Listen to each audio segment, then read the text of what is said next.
Shelby Bonney, and I'm the host of the Innovator Series, brought to you by Technology for Obama, and I'm here with Fred Khosravi. It's a pleasure to be with you, Fred. It's good to be here. Thank you. Fred is the managing partner of Incept LLC, has been a prolific company starter and patent author.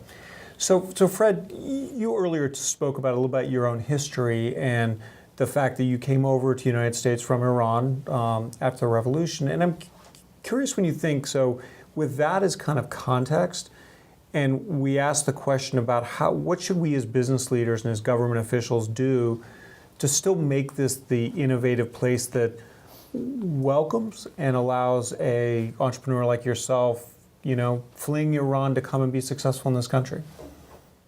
Yeah, so just a little bit of a quick backdrop is that I actually was, I left Iran in the middle of the revolution.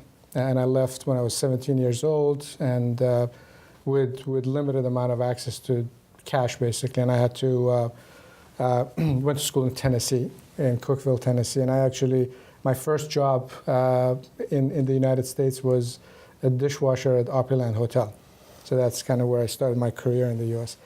And for me, the thing that was special as I went through my school and partially with help from my parents in the middle of a revolution and a war, they were sending me money, and partially by working in restaurants and then teaching and becoming a teaching assistant, was that over and over again, the opportunities in this country and the open-mindedness of the people, basically, it was tremendously amazing. It's something that when you experience it, you realize that this doesn't happen anywhere else.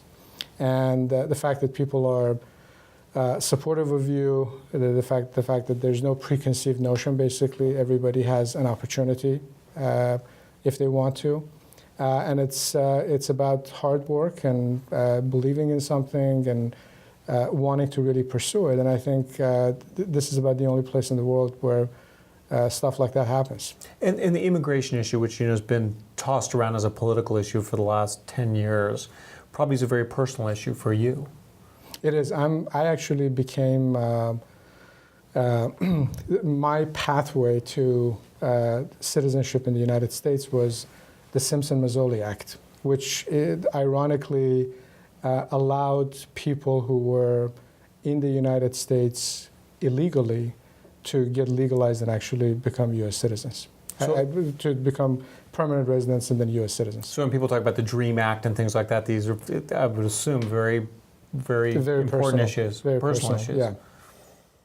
And what, when you look, because, I know you have more of a global perspective on stuff, I'm curious how you see kind of innovation in the U.S. versus internet, what we see in terms of kind of trends, innovation in the U.S. versus outside of the U.S.